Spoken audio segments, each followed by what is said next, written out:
제3차 중동전쟁의 공포가 끝날 기미가 보이지 않습니다.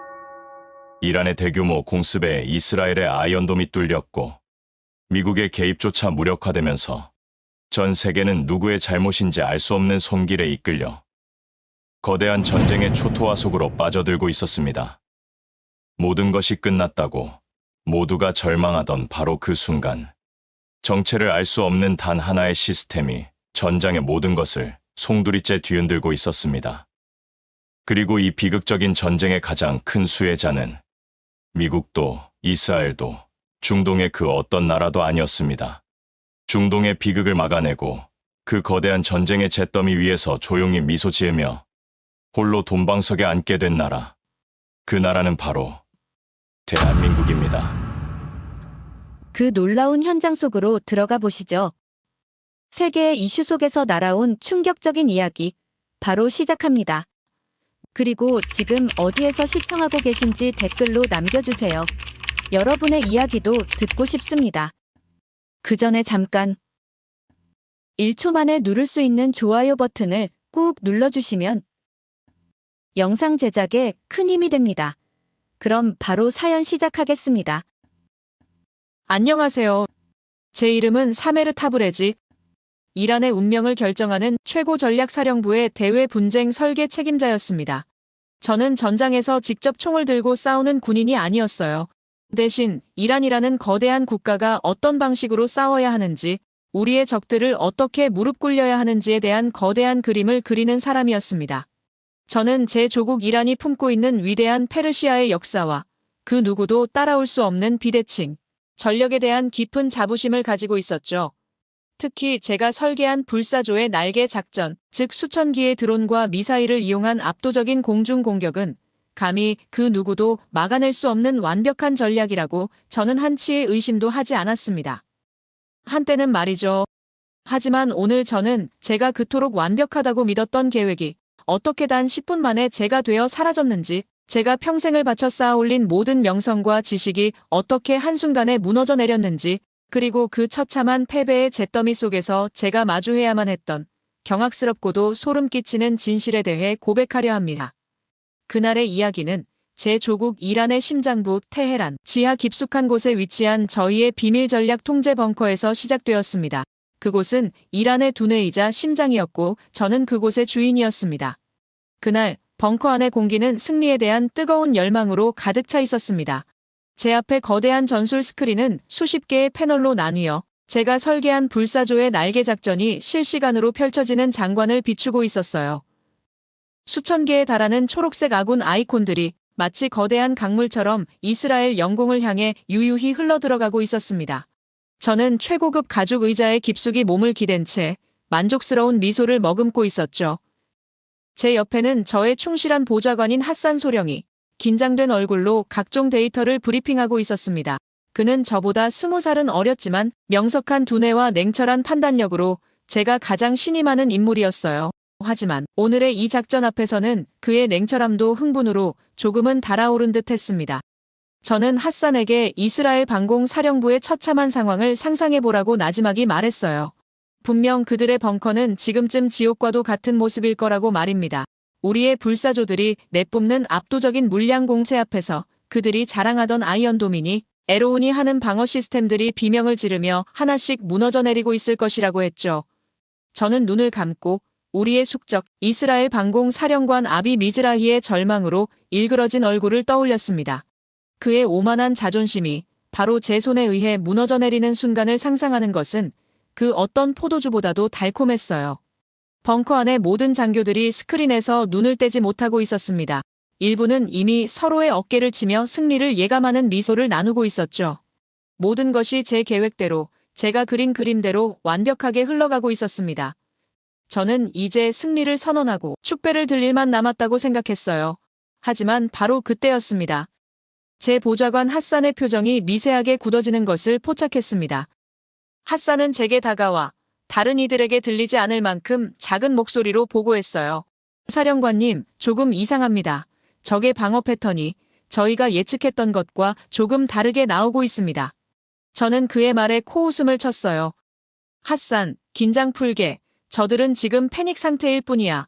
저항이 거세다는 건 그만큼 우리가 저들의 숨통을 제대로 조이고 있다는 증거라고 말입니다. 하지만 핫산은 물러서지 않았어요. 아닙니다. 사령관님, 저들의 저항이 거센 것이 아닙니다. 오히려 불필요한 저항을 갑자기 멈추었습니다. 마치 무언가를 기다리고 있는 것처럼 말입니다.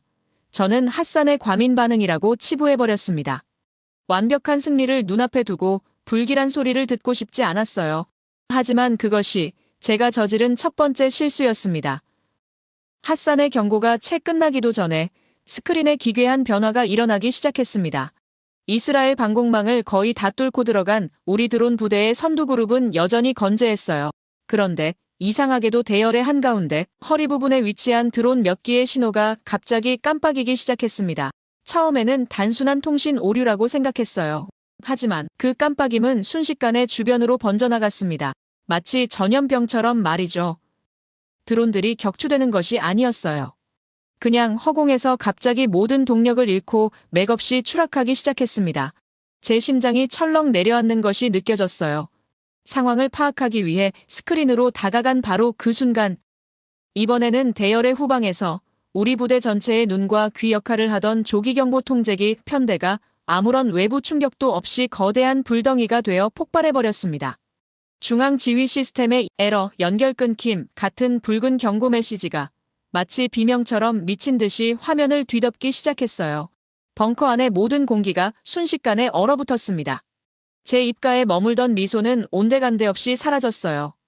방금 전까지 승리를 확신하며 떠들던 장교들은 모두 유령이라도 본 것처럼 하얗게 질린 얼굴로 스크린만 쳐다보고 있었습니다. 그리고 불과 10분, 제가 승리를 예감했던 그 순간으로부터 정확히 10분이 지났을 때 스크린을 가득 메웠던 수천 개의 초록색 아군 아이콘들이 마치 컴퓨터 바이러스에 감염된 파일처럼 전부 삭제되어 버렸습니다. 저는 그저 멍하니 텅 비어버린 스크린을 바라볼 뿐이었죠. 제 머릿속이 제 평생의 지식과 경험이 눈앞에 이 현실을 받아들이기를 거부하고 있었습니다. 이게 무슨 일인가? 이건 불가능한 일이다. 누군가의 농간이거나 시스템의 심각한 오류일 거라고 저는 그렇게 스스로를 속이고 있었어요. 제 귀에서 이명이 들리기 시작했습니다. 여기저기서 전화벨이 울리고 다급한 보고들이 쏟아져 들어왔지만 제게는 아무것도 들리지 않았어요. 오직 제 심장이 배신감과 분노로 미친 듯이 울부짖는 소리만이 귓가를 맴돌았습니다. 저는 결국 이성을 잃고 책상을 주먹으로 내리치며 포효했어요. 미군 놈들, 감히 우리를 상대로 이런 비겁한 수를 쓰다니. 저는 이것이 명백히 이스라엘을 등에 업은 미국이 우리가 알지 못하는 신무기를 사용한 결과라고 확신했습니다. 하지만 바로 그때 제 보좌관 핫산이 거의 울음이 터질 것 같은 목소리로 저를 불렀습니다. 사령관님, 핫산은 떨리는 손가락으로 작은 모니터 하나를 가리켰어요. 그 모니터에는 이번 공격을 방어한 주체의 신호 정보를 분석한 결과가 떠 있었습니다. 저는 그 내용을 보고 제 두 눈을 의심했습니다. 제 심장이 이번에는 분노가 아닌 차가운 굴욕감으로 바닥 없는 나락으로 떨어지는 것을 느꼈어요. 보고서의 내용은 충격적이었습니다. 우리 부대를 격파한 공격의 발원지는 미군이 아니었어요. 그 공격을 지휘한 정체불명의 전자전 신호의 출처는 아랍에미리트군이 운용하는 한국산 지휘통제 시스템이었습니다. 한국, 그 단어가 제 뇌리에 박히는 순간 저는 잠시 숨을 쉬는 것조차 잊어버렸습니다. 거대한 콤플렉스를 가진 작은 나라, 제가 늘 그렇게 무시하고 폄하했던 아시아의 작은 나라가 감히 우리의 자랑스러운 최정예 부대를 그것도 이렇게 처참하고 굴욕적인 방식으로 격파했다는 사실을 저는 도저히 받아들일 수가 없었어요. 이것은 굴욕을 넘어 하나의 거대한 모욕이었습니다. 제 평생의 군사 경력에, 아니, 위대한 페르시아의 역사에 지울 수 없는 오점을 남긴 것이었어요. 저는 분노에 차서 핫산에게 소리쳤습니다. 보고서가 잘못된 것이라고 당장 다시 확인하라고 윽박질렀어요. 하지만 핫산은 고개를 저으며 이미 여러 번 교차 검증을 마친 바꿀 수 없는 사실이라고 말했습니다. 저는 그 자리에 주저앉고 싶었어요. 차라리 미군이 손에 패배했다면 이렇게까지 비참하지는 않았을 겁니다. 하지만 이건 정말이지 말도 안 되는 희극이자 비극이었습니다. 저는 이 믿을 수 없는 현실의 원인을 파헤치기 위해 얼마 전의 기억을, 이 완벽했던 작전을 처음 구상했던 그 순간을 고통스럽게 다시 떠올리기 시작했습니다. 이 불과 얼마 전의 기억이 마치 어제의 일처럼 선명하게 떠올랐고, 그날은 테헤란의 최고 국가안보위원회 회의실이었어요. 대통령과 최고 지도자의 대리인을 포함한 이란의 모든 권력자들이 모인 자리였습니다. 저는 그 자리에서 불사조의 날개 작전의 최종 브리핑을 하고 있었죠. 제 목소리에는 자신감이 넘쳤고 제 눈빛은 그 어떤 의심도 허락하지 않는 확신으로 불타고 있었습니다. 저는 거대한 스크린에 이스라엘과 중동 미군 기지의 위성사진을 띄워놓고 그들의 허술한 방어 체계에 대해 조목조목 설명했어요. 그리고 우리의 비대칭 전력, 즉 수천 기의 드론과 미사일이 어떻게 저들의 방어망을 질식시키고 무력화시킬 수 있는지에 대해 열변을 토했습니다. 제 브리핑이 끝나자 회의실에는 만족스러운 침묵이 흘렀어요. 대부분의 위원들은 저의 대담하고 공격적인 계획에 찬사를 보냈습니다. 하지만 단 한 사람, 포병 출신의 보수적인 원로 로스타미 장군만은 달랐어요. 로스타미 장군은 제 계획이 너무 위험하고 허황되다고 비판했습니다. 그는 주름진 얼굴로 저를 노려보며 자신의 주장을 펼쳤어요. 사메르, 자네의 계획은 너무 복잡하고 변수가 많아 드론 따위의 장난감에 국가의 명운을 걸 수는 없다고 말입니다. 그는 전통적인 방식대로 우리의 강력한 탄도미사일로 적의 주요 거점을 직접 타격하는 것이 더 확실하고 강력한 방법이라고 주장했어요. 저는 그의 말을 속으로 비웃었습니다. 저 늙은 장군은 아직도 과거의 전쟁 방식에 갇혀 있구나. 저는 회의에 참석한 모든 이들이 들을 수 있도록 단호한 목소리로 로스타미 장군의 주장을 반박했어요. 장군님, 장군님의 방식은 구시대의 유물입니다. 이제 시대가 변했습니다. 장군님께서 자랑하시는 탄도 미사일은 저들의 패트리엇과 에로우 시스템의 대부분 요격당할 뿐입니다. 그것은 막대한 비용을 낭비하는 어리석은 짓이라고 말했어요. 하지만 수천 개의 값싼 드론은 저들의 비싼 요격 시스템을 완전히 소모시키고 결국에는 질식시켜버릴 수 있습니다. 이것이 바로 현대전의 핵심, 비대칭 전력의 힘입니다. 저는 이어서 최근 입수한 첩보들을 근거로 제 주장을 뒷받침했어요. 미국의 전문가들조차 이란의 방공망은 허술하지만 공격력만큼은 무시할 수 없는 수준이라고 평가하고 있다고 말입니다.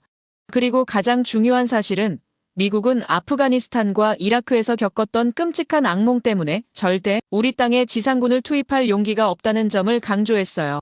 그들이 할 수 있는 최선은 이번처럼 제한적인 공습뿐입니다.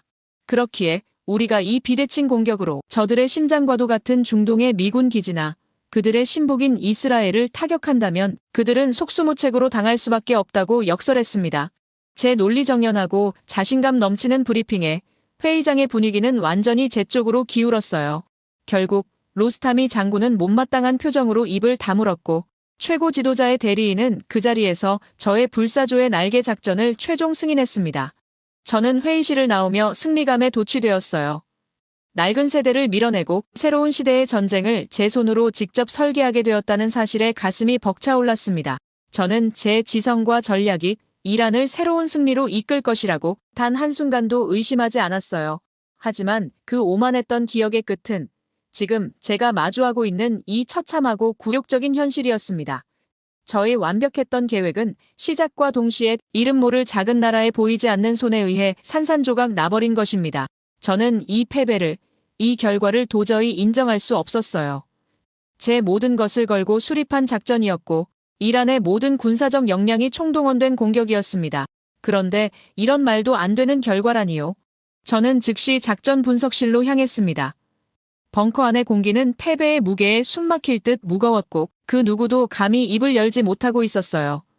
저는 며칠 동안 잠도 자지 않고 먹는 것도 잊은 채 교전 데이터를 파고들었습니다.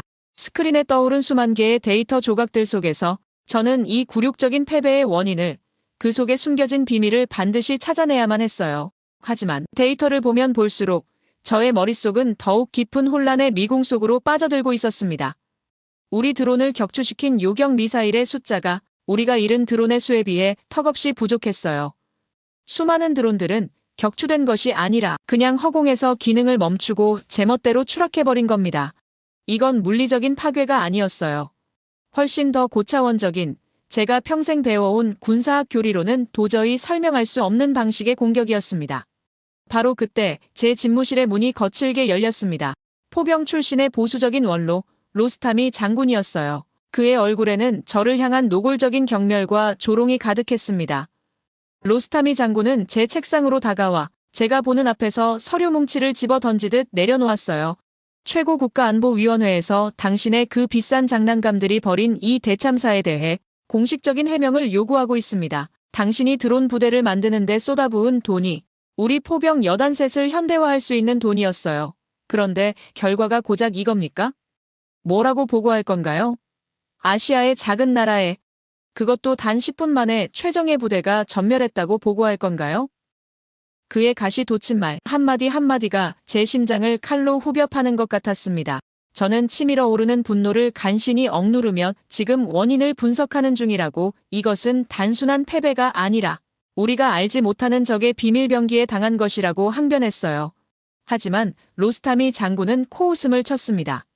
비밀병기라, 패배를 인정하기 싫어 내뱉는 비겁한 변명일 뿐이라고. 그는 제 어깨를 치며 자네의 그 오만한 전략이 조국을 위기에 빠뜨렸다고, 이 모든 책임을 져야 할 것이라고 말하며 방을 나갔습니다.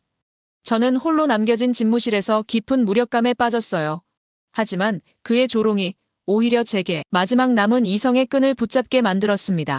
그래, 이것은 단순한 패배가 아니다. 여기에는 분명 내가 모르는 비밀이 있다. 저는 다시 분석실로 향했습니다. 그리고 제 보좌관 핫산에게 모든 가설을 원점에서 재검토하라고 지시했어요. 핫산은 며칠 밤을 샌 끝에 마침내 의미심장한 단서를 찾아냈습니다. 사령관님, 이건 단순한 전자전 공격이 아닙니다. 만약 적이 강력한 전파 방해 공격을 했다면 우리 드론 전체가 동시에 마비되었어야 합니다. 하지만 이번 공격은 달랐어요. 적은 마치 우리 드론 편대 전체를 하나의 거대한 생명체로 보고 그 생명체의 신경망과 혈관을 정확히 끊어버리는 방식으로 공격했습니다. 그의 말에 저는 소름이 돋았어요. 핫산은 이어서 말했습니다. 그들은 우리 드론을 하나하나 격추한 게 아니었고 우리 편대 전체를 지휘했습니다. 그 말을 듣는 순간 제 머릿속에서 무언가가 번쩍했어요. 하지만 여전히 그 방식은 제 군사적 상식으로는 도저히 이해할 수 없는 영역이었습니다. 핫산은 자신들의 기술 분석만으로는 한계가 있다며 군사 역사학자의 도움이 필요할 것 같다고 조심스럽게 건의했어요. 저는 지푸라기라도 잡는 심정으로 이란 최고의 군사사학자 피르다우시 박사를 긴급히 호출했습니다. 피르다우시 박사는 백발이 성성한 노학자였어요. 그는 제가 내민 전술 분석 데이터를 한참 동안 말없이 들여다보았습니다. 그의 눈은 스크린 위에서 마치 길을 잃은 듯 복잡하게 얽혀있는 우리 드론의 마지막 비행 궤적과 그 주변에 점처럼 찍혀있는 한국의 방어 시스템 위치를 훑고 있었어요. 한참의 침묵 끝에 박사가 마침내 입을 열었습니다. 그의 목소리는 나지막했지만 그 안에는 설명할 수 없는 무게감이 실려 있었죠. 사령관님, 이것은 성벽과 성벽이 부딪히는 정면 대결의 방식이 아닙니다. 이것은 거대한 덫을 놓고 사냥감이 제 발로 걸어 들어오기를 기다리는 사냥꾼의 방식입니다. 적을 정면으로 공격하는 것이 아니라 적의 길을 끊고 보급을 막고 스스로 혼란에 빠져 말라 죽게 만드는 지독하고도 영리한 방식이죠. 저는 그의 알 수 없는 말에 답답함을 느꼈어요. 그래서 그게 대체 무엇이냐고 다그쳐 물었습니다. 그러자 피르다우시 박사는 제 눈을 똑바로 바라보며 충격적인 이야기를 꺼내놓았습니다. 고대 동방에 고구려라는 나라가 있었습니다. 그들은 자신들보다 수십 배는 강력했던 수나라의 100만 대군을 바로 이런 방식으로 막아냈습니다. 그들은 단 하나의 거대한 성벽에 의존하지 않았어요. 대신 온 국토에 거미줄처럼 촘촘하게 연결된 산성 네트워크를 구축했습니다. 그리고 적이 하나의 성을 공격하면 주변의 모든 성에서 출격한 군대가 적의 후방과 측면을 끊임없이 공격해 결국 거대한 군대가 스스로 붕괴하게 만든 것이죠. 그 말을 듣는 순간 저는 거대한 망치로 머리를 한 대 얻어맞은 듯한 충격을 받았습니다. 저는 떨리는 손으로 스크린을 가리켰어요. 한국의 방어 시스템이 배치된 점들을 하나씩 손으로 짚었습니다. 그러자 피르다우시 박사는 비극적인 선언을 하듯 조용히 고개를 끄덕였습니다. 맞습니다. 사령관님, 바로 그것들입니다. 그것들이 바로 21세기에 부활한 고구려의 산성들입니다. 저는 그 자리에 주저앉아 한동안 아무 말도 할 수 없었어요. 제가 마주한 것은 최첨단 과학기술이 아니었습니다. 그것은 수천 년의 시간을 뛰어넘어 부활한 한 민족의 끈질기고도 무서운 생존의 지혜, 그 자체였던 겁니다. 저는 그날 밤 잠을 이룰 수 없었어요. 제 집무실 벽에는 위대한 페르시아 제국의 영토가 그려진 거대한 지도가 걸려 있습니다. 저는 그 지도를 보며 늘 자부심을 느꼈어요. 우리 조상들은 드넓은 영토를 정복하고 수많은 민족을 지배했던 위대한 정복자들이었으니까요. 하지만 그날 밤 저는 처음으로 그 지도를 보며 부끄러움을 느꼈습니다. 그리고 생각했어요. 단 한 번도 남을 침략해 본 적 없이 수천 년 동안 자신을 지키기 위해서만 싸워야 했던 민족은 과연 어떤 방식으로 강해지는 것일까? 그들의 기술과 전략에는 과연 어떤 한과 도끼가 서려 있을까? 얼마 후 핫산이 새로운 첩보 보고서를 들고 제게 찾아왔습니다. 이번 이스라엘이란 공중전 이후 이스라엘 내부에서 유출된 모사드의 극비 문건이었어요. 거기에는 당시 이스라엘 방공 벙커의 상황이 상세히 기록되어 있었습니다.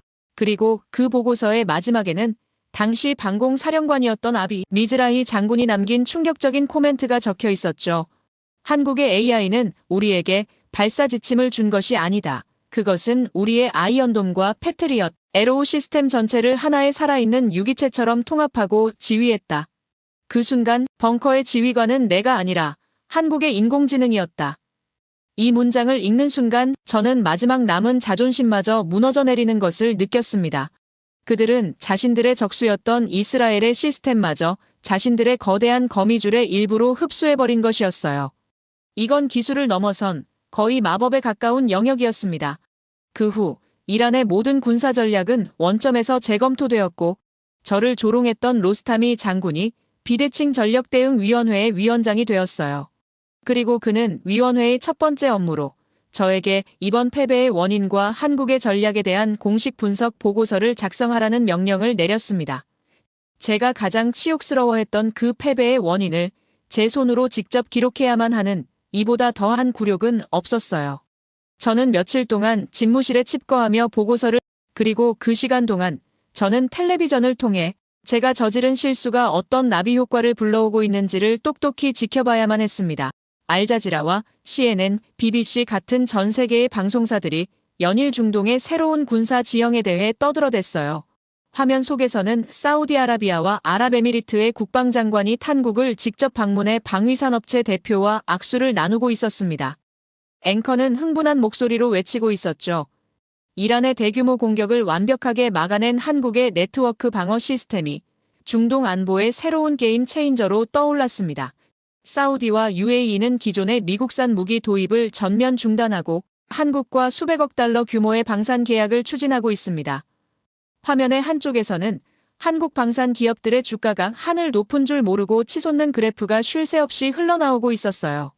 저는 제가 꿈꿨던 중동의 새로운 질서가 제가 원했던 것과는 전혀 다른 방식으로 실현되고 있는 모습을 그저 멍하니 바라볼 수밖에 없었습니다. 저는 중동의 패권을 바꾸고 싶었어요. 그리고 결과적으로 저는 성공했습니다.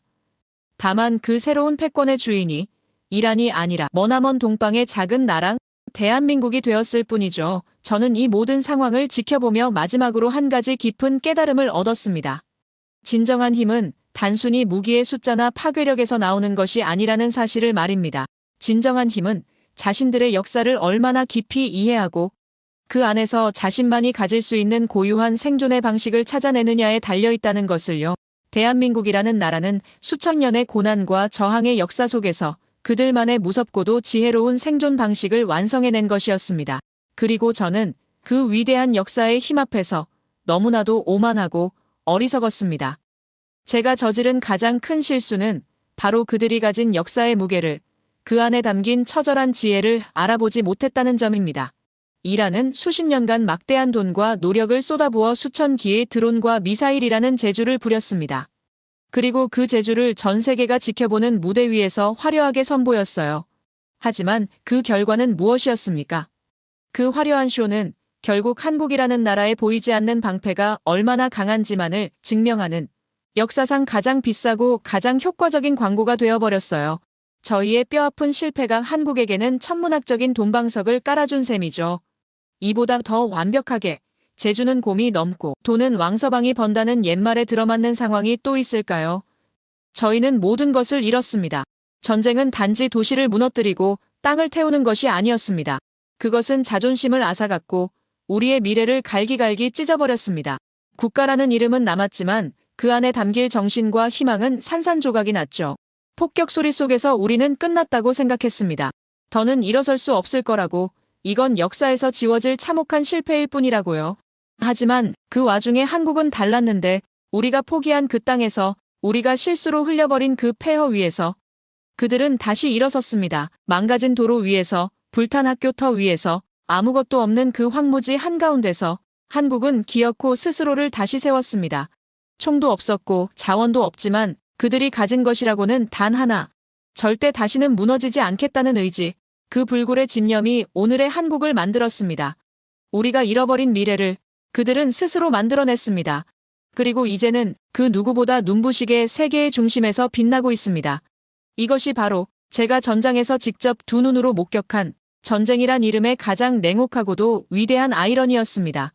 패배는 모든 것을 끝낸다고 생각했지만 어떤 이에게는 시작이 되기도 한다는 것.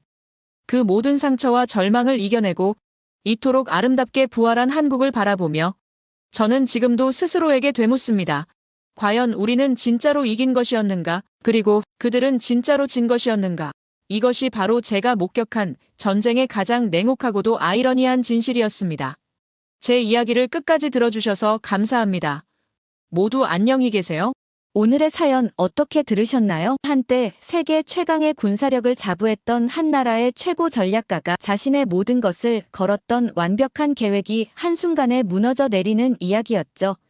모두가 불가능하다고, 방법이 없다고 고개를 저을 때 전혀 예상치 못했던 나라, 바로 우리나라 대한민국이 그 해법을 가지고 있었습니다. 오늘 이야기는 단순히 더 좋은 무기 하나가 승패를 갈랐다는 이야기가 아닌 것 같아요. 어쩌면 이건 수천 년간 강대국들의 틈바구니 속에서 살아남기 위해 발버둥 쳐야만 했던 우리만의 처절한 생존 방식이 가장 현대적인 기술과 만나 어떤 무서운 힘을 발휘하는지에 대한 이야기일지도 모릅니다. 힘으로 상대를 찍어 누르는 것이 전략의 전부라고 믿었던 오만한 제국들과는 달리 우리는 그 힘을 역이용해서 덫을 놓고 상대의 허점을 파고들어 스스로 무너지게 만드는 지혜를 터득해 온 것이죠. 수천 년의 고난과 저항의 역사가 우리도 모르는 사이에 우리의 가장 강력한 무기가 되어 있었던 겁니다. 참 아이러니하죠. 적의 가장 강력한 창이 역설적으로 우리의 방패가 얼마나 위대한지를 전 세계에 증명해 준 셈이니까요. 앞으로 세계는 우리가 가진 무기의 숫자보다 그 무기 속에 담긴 우리의 깊고 무서운 이야기를 더 두려워하게 되지 않을까요? 여러분의 생각을 아래 댓글에 남겨주세요. 곧이어 다음 영상으로 이어집니다. 여기 미국의 한 가정이 마주한 절망적인 상황. 그리고 그들이 선택한 새로운 도전. 그 여정의 끝에서 발견한 것은 무엇이었을까요? 한 가족의 용기 있는 선택이 많은 이들에게 새로운 길을 열어주었다는 점에서 이들의 이야기는 여전히 현재 진행형입니다. 이 사연을 통해 우리는 의료의 경계를 넘어 희망이 어떻게 현실이 되는지 함께 알아가 보도록 하겠습니다. 그 전에 잠깐 1초 만에 누를 수 있는 좋아요 버튼을 꾹 눌러주시면 영상 제작에 큰 힘이 됩니다. 그럼 바로 사연 시작하겠습니다. 안녕하세요. 저는 보스턴 브루클라인의 피어스 학교에서 초등교사로 일하고 있는 마렌이라고 합니다. 남편 레오와 함께 5년간의 힘겨운 난임 시술 끝에 얻은 소중한 딸 리디아와 비콘 스트리트에서 살고 있어요. 레오는 켄달 스퀘어에 있는 IT 기업에서 소프트웨어 엔지니어로 일하며 우리 가족을 위해 늘 최선을 다해왔습니다. 리디아는 태어날 때부터 우리 부부에게 기적과도 같은 존재였어요. 수없이 많은 시술 실패를 겪으며 포기하려던 순간 마지막이라고 생각했던 시도에서 임신에 성공했기 때문입니다. 브리검 여성병원에서 임신 테스트 결과를 봤던 그날을 잊을 수가 없네요. 간호사가 결과지를 건네며 축하한다고 했을 때 제 손이 얼마나 떨렸는지 모릅니다. 병원 복도에서 레오에게 전화했을 때 그는 켄달 스퀘어 사무실을 뛰쳐나와 곧장 병원으로 달려왔어요. 우리는 병원 로비에서 만나 서로를 부둥켜 안고 울었습니다. 5년 동안 매달 반복되던 실패와 좌절, 그 끝없는 기다림이 드디어 끝난 순간이었죠. 그날 저녁 찰스 강변을 걸으며 우리는 앞으로 태어날 아기의 이름을 리디아로 정했습니다. 우리의 간절한 소원이 마침내 이루어진 순간이었어요. 그렇게 우리는 행복한 나날을 보내고 있었어요.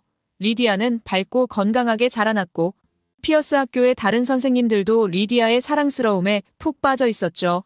하지만 리디아가 6살이 되던 해 갑자기 우리 가족에게 시련이 찾아왔습니다.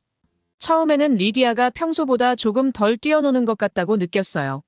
활발했던 아이가 자주 피곤해하더니 어느 날부터인가 엉덩이 부근의 통증을 호소하기 시작했습니다. 리디아는 엄마 여기가 너무 아파요라며 오른쪽 엉덩이를 자주 만졌죠. 처음에는 성장통이려니 생각했지만 점차 다리를 절뚝거리는 모습이 눈에 띄게 되었어요. 불안한 마음에 곧바로 롱우드 애비뉴의 보스턴 어린이병원을 찾았습니다. 초기 검사에서는 심각한 문제가 보이지 않았지만 증상이 점점 악화되었어요. 리디아는 밤의 통증 때문에 잠을 이루지 못했고 저는 아이의 고통스러워하는 모습을 지켜보며 매일 밤을 눈물로 지새웠죠. 증상이 더욱 심각해지자 우리는 미네소타 로체스터의 메이오 클리닉을 찾았어요. 그곳에서도 명확한 답을 얻지 못하자 메릴랜드주 볼티모어의 존스 홉킨스 병원까지 가보았습니다.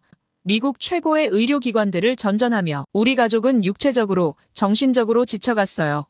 레오는 병원비를 감당하기 위해 밤낮으로 일했고 저는 학교를 휴직한 채 리디아의 간호에 매달렸습니다. 마침내 고해상도 정밀 MRI 검사 결과가 나왔습니다. 리디아의 골반 부위에서 발견된 종양은 유익육종이었습니다. 의사의 설명으로는 유익육종은 뼈나 연조직에서 발생하는 매우 공격적인 형태의 소아암이라고 해요. 주로 골반, 다리, 팔 등에서 발생하며 조기 발견이 매우 중요한 암종이라고 합니다. 의사는 리디아의 종양이 주요 신경과 혈관을 감싸고 있어 수술이 불가능하다고 했어요. 더구나 이미 주변 조직까지 침범한 상태라 항암 치료의 효과도 장담할 수 없다는 것이었습니다. 존스 홉킨스의 소아종양 전문의는 조심스럽게 말을 꺼냈어요. 치료 비용이 최소 150만 달러 이상 들 것이며 성공 가능성은 20% 미만이라고 했습니다. 게다가 치료 과정이 2년 이상 걸릴 수 있다고 해요. 하지만 앞으로 6개월 정도의 시간이 남았으니 리디아가 편안하게 지낼 수 있도록 해주는 것이 최선이라고 했습니다. 그 말을 들은 순간 제 세상이 무너져 내렸어요. 레오는 무슨 말이라도 더 해달라며 의사에게 매달렸지만 답은 같았죠. 미국 최고의 병원들이 모두 포기했다는 사실을 받아들이기가 너무나 힘들었어요. 보험도 이런 실험적 치료는 적용되지 않는다고 했고 우리의 모든 재산을 팔아도 터무니없이 부족한 금액이었습니다.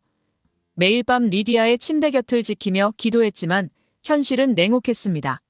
그렇게 우리 가족은 깊은 절망의 나날을 보내고 있었어요. 레오는 긍정적인 생각을 하며 밝은 척하려 애썼지만 퇴근 후 비콘 스트리트 주차장의 차 안에서 혼자 오열하는 모습을 보았습니다. 저 역시 리디아 앞에서는 밝은 얼굴을 지으려 노력했지만 화장실에 숨어 울지 않은 날이 없었어요. 우리에게 남은 것은 기적을 바라는 간절한 기도뿐이었습니다. 깊은 절망 속에서도 저는 포기할 수 없었어요. 매일 밤 리디아가 잠든 후 수면제의 유혹을 뿌리치며 노트북 앞에 앉았습니다. 전 세계의 의료 정보를 검색하던 중 우연히 소아암 환자 온라인 모임에서 한 게시물을 발견했어요. 유익육종 말기 판정을 받은 8살 소녀가 한국에서 완치되어 건강하게 지내고 있다는 내용이었죠. 가슴이 두근거리며 밤새 한국의 의료 정보를 찾아보기 시작했어요. 서울대학교 병원의 소아암센터는 유익육종 치료에서 놀라운 성과를 보이고 있었고 그들이 개발한 맞춤형 치료 방법은 세계적인 의학 학술지에도 여러 차례 실렸다는 사실을 알게 되었습니다. 더욱 깊이 조사해보니 한국은 AI 기반 정밀 의료 분야에서 세계를 선도하고 있었어요. IBM 왓슨을 뛰어넘는 자체 AI 의료 시스템을 개발했고 로봇 수술 성공률은 미국보다 15% 이상 높았죠. 소아암 치료 비용도 미국의 3분의 1 수준이었습니다. 레오와 상해 후 서울대 병원 국제진료센터에 리디아의 영상 자료와 함께 이메일을 보냈어요. 놀랍게도 24시간 이내에 답장이 왔고 이길 아침 9시에 화상 진료를 잡아주었습니다. 국제진료센터의 매끄러운 소통의 첫인상부터 신뢰가 갔죠. 화상 진료에서 만난 김민우 교수님은 30분 넘게 리디아의 MRI 영상을 하나하나 짚어가며 설명해 주셨어요. 미국의 의료진들과는 달리 종양의 위치와 크기, 주변 조직 침범 정도를 정확히 분석하시며 치료 가능성을 이야기해 주셨습니다. 예상 치료 비용은 미국의 3분의 1 수준이었지만 여전히 큰 금액이었습니다. 김 교수님의 차분하고 논리적인 설명을 들으며 처음으로 진정한 희망을 느낄 수 있었어요. 치료 비용도 미국의 절반도 안 된다는 말에 레오와 저는 그날 밤 처음으로 편히 잠들 수 있었습니다. 그때 토론토에 살고 있는 언니 가족이 연락해 왔어요. 언니는 자신의 적금을 해약해서라도 도움을 주겠다고 했고, 캐나다에서 식품 도매업을 운영하고 있는 형부도 흔쾌히 치료비를 지원해 주겠다고 했습니다. 가족들의 정성이 모여 희망이 보이기 시작했죠. 가족들의 도움으로 한국행을 결정했지만 리디아의 컨디션이 비행을 버틸 수 있을지 걱정이 컸는데요. 보스턴에서 샌프란시스코를 거쳐 인천까지 36시간의 긴 여정이 부담스러웠어요. 하지만 대한항공 승무원들의 따뜻한 배려 덕분에 편안한 비행이 되었습니다. 한국인 승객들도 리디아를 위해 조용히 해주셨고 비행기 통로 쪽 좌석을 양보해주신 분도 계셨어요. 걱정과 달리 리디아는 제 예상보다 훨씬 용감했고 긴 비행 시간 내내 잘 견뎌주었습니다. 우리 가족은 마침내 인천국제공항에 도착했어요. 비행기에서 내려다본 인천공항의 모습은 마치 미래도시 같았죠. 탁 트인 공간과 깔끔한 시설에 먼저 놀랐고 입국장으로 향하는 길에 만난 공항 직원들의 친절함에 두 번 놀랐습니다. 공항에는 서울대 병원 국제진료센터의 코디네이터가 휠체어와 함께 우리를 기다리고 있었어요. 지친 모습의 리디아를 위해 담요는 물론 작은 목베개와 따뜻한 물까지 준비해온 그들의 세심한 배려에 눈시울이 붉어졌습니다. 레오도 감동한 듯 말없이 고개를 숙였어요. 한국행을 결정하기까지 많은 고민이 있었지만 공항에 도착한 순간부터 이 선택이 옳았다는 확신이 들었죠. 낯선 나라에 대한 두려움은 사라지고 희망이 피어났어요. 화창한 하늘 아래 서울로 향하는 차 안에서 리디아는 오랜만에 환하게 웃었습니다. 창밖으로 보이는 한국의 풍경이 마치 우리 가족에게 손짓하는 것만 같았어요. 이제 우리 앞에는 새로운 도전이 기다리고 있었죠. 병원에 도착하자마자 첫인상부터 달랐는데요. 미국의 병원들이 오래된 건물에 깊은 중압감이 느껴졌다면 서울대 병원은 마치 미래의 의료시설을 보는 듯 했어요. 깔끔하고 밝은 조명이 우리를 반겼습니다. 병원은 접수부터 놀라웠는데요. 미국에서는 보험 서류며 각종 행정 처리로 몇 시간씩 기다려야 했지만 여기서는 30분 만에 모든 절차가 끝났습니다. 국제진료센터의 직원들은 우리가 준비해온 서류들을 재빠르게 처리하면서도 리디아의 상태를 꼼꼼히 체크했어요. 소아암 병동으로 가는 길에 만난 광경은 더욱 놀라웠습니다. 항암 치료를 받는 아이들의 표정이 미국과는 달랐어요. 미국에서는 항상 두려움과 고통으로 가득했던 아이들의 얼굴이 이곳에서는 희망과 밝은 미소로 가득했죠. 같은 병동에서 치료받는 미국인 가족들도 이곳은 마치 치료센터가 아닌 치유의 공간 같다며 감탄하고 있었습니다. 검사실에 들어서자 또 한 번 놀랐는데 최신 의료 장비들이 가득했고 검사실 벽면의 대형 화면에는 실시간으로 3차원 영상이 표시되고 있었습니다. 미국에서는 볼 수 없었던 첨단 의료 시스템이었죠. 옆에서 검사받던 유럽에서 온 의료진들도 이 시스템을 배우기 위해 견학 온 것이라고 해요. 김 교수님은 리디아의 종양을 AI 기반 정밀 영상으로 분석하셨습니다. 미국의 MRI에서는 보이지 않았던 미세한 전이 부위까지 발견되었고 3D로 재구성된 종양 지도는 마치 실제 장기를 보는 것처럼 정교했어요. 의료진들의 태도도 달랐는데 미국에서는 의사를 만나기까지 몇 주를 기다려야 했고 짧은 면담 시간에 질문할 기회조차 없었죠. 하지만 김 교수님은 검사 결과를 설명하면서 우리의 모든 질문에 성심성의껏 답변해 주셨어요. 치료 계획도 체계적이었는데요. 한국에서 개발된 표적 항암제와 면역 치료를 병행하기로 했고 5차례의 고강도 항암 치료가 시작되었어요.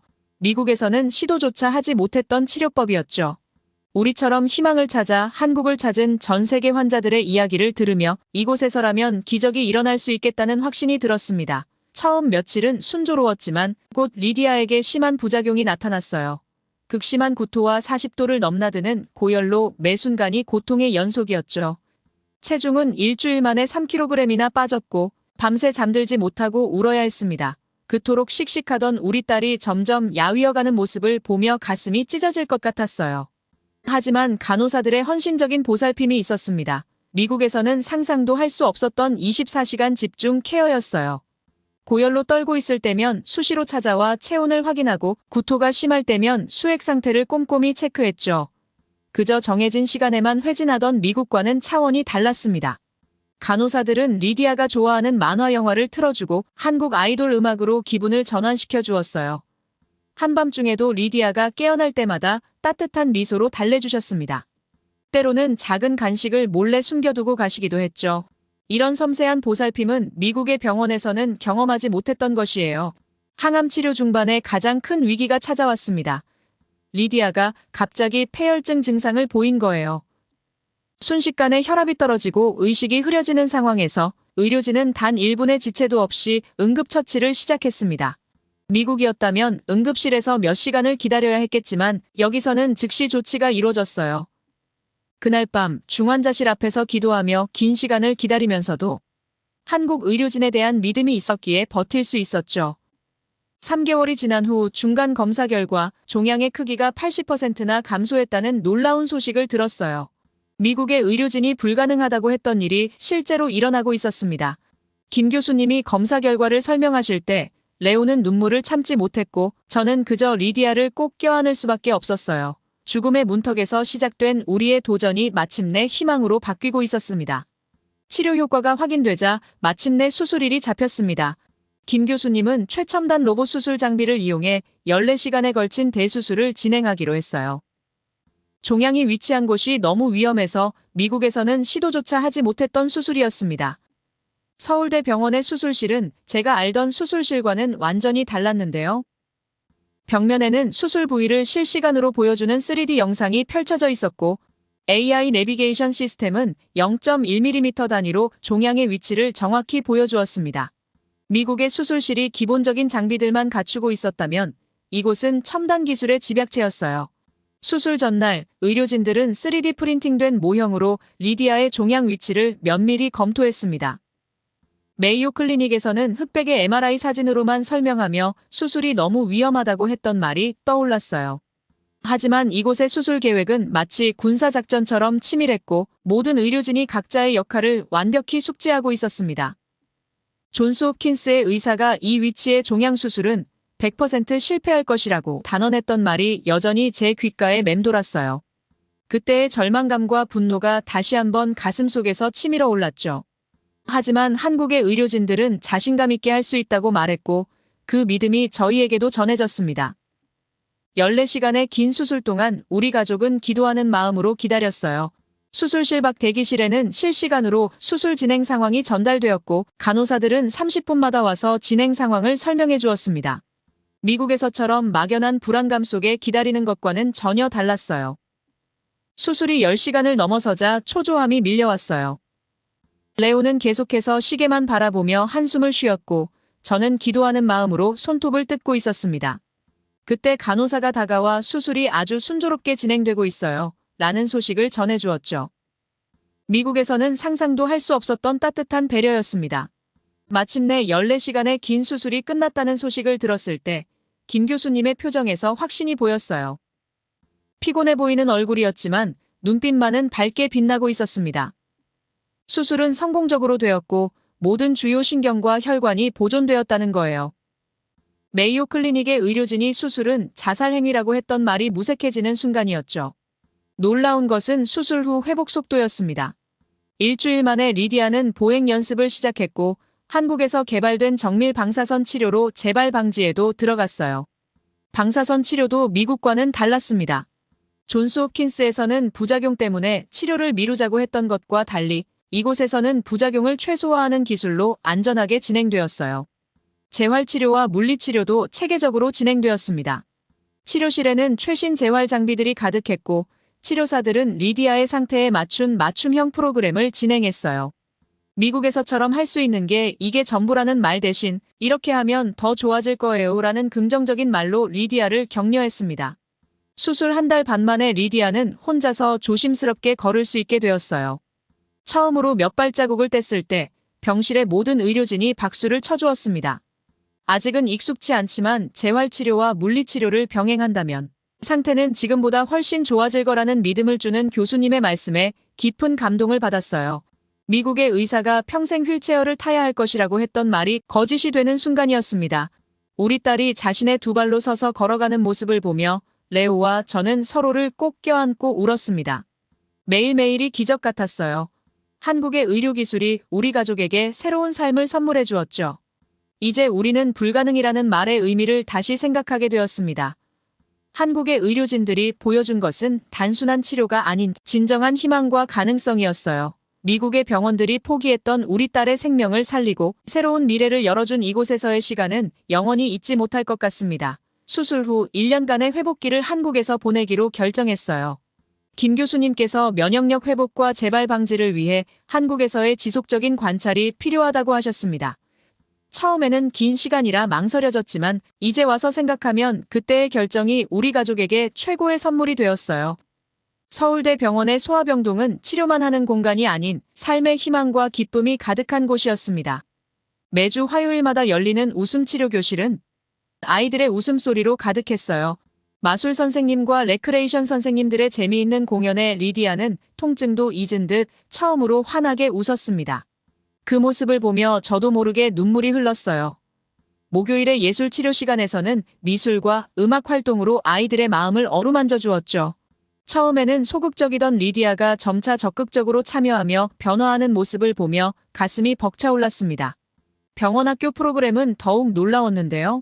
미국의 병원에서는 치료와 회복에만 중점을 두었다면 이곳은 아이들의 일상까지 세심하게 챙겨주었죠.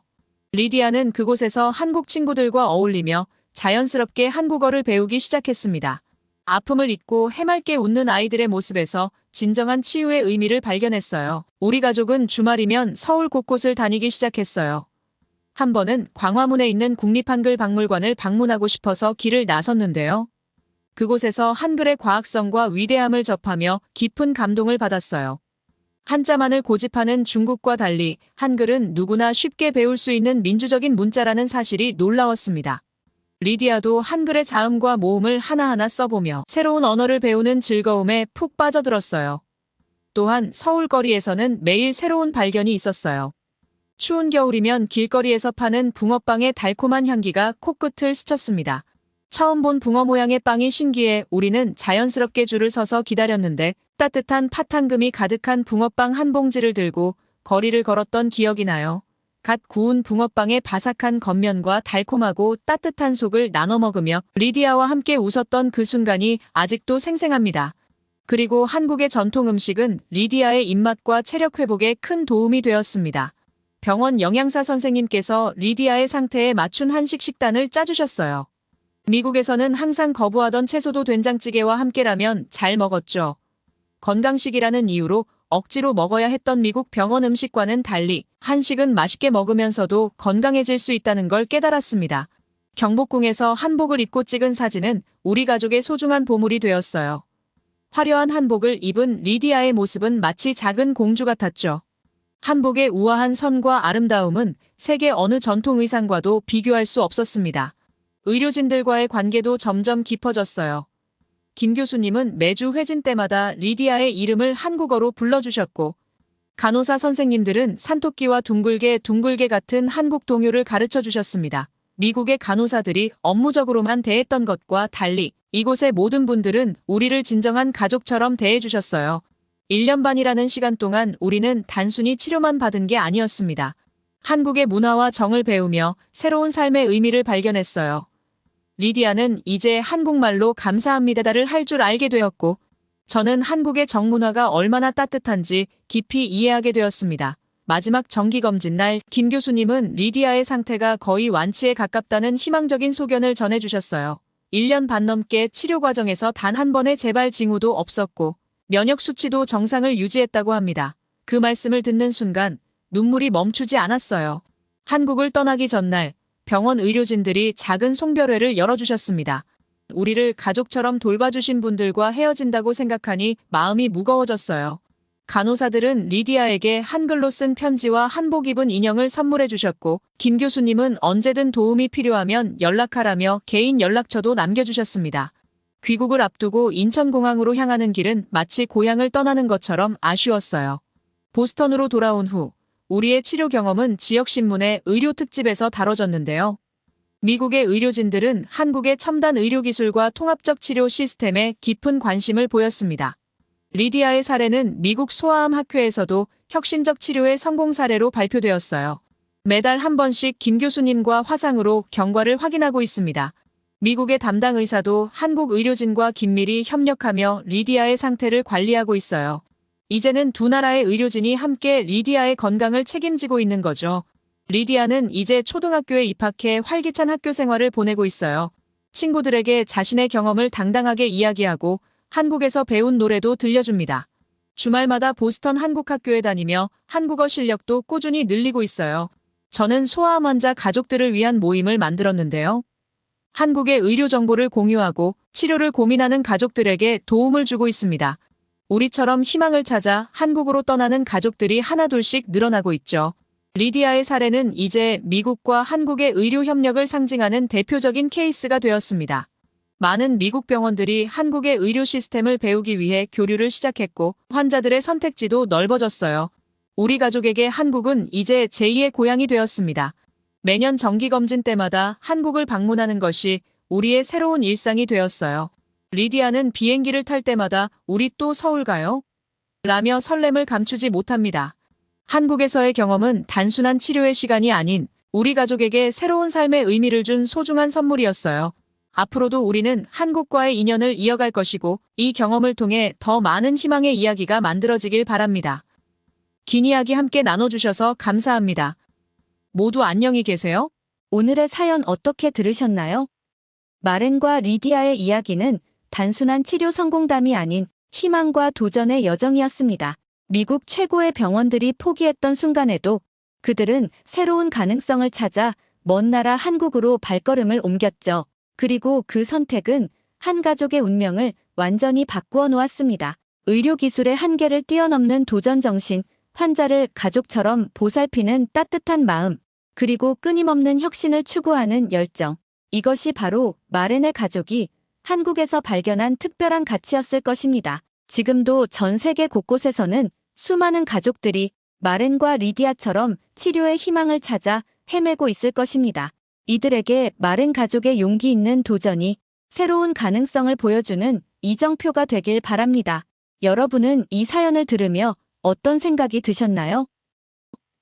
여러분의 생각을 아래 댓글에 남겨주세요. 그리고 감동적인 사연을 주변 사람들과 공유하고 함께 이야기 나눠보세요. 마지막으로 1초밖에 걸리지 않는 구독과 좋아요, 알림 설정은 영상 제작에 큰 힘이 됩니다. 지금까지 감동을 담아 여러분께 진심을 전하는 감동담기였습니다. 오늘 하루도 행복한 하루 보내세요.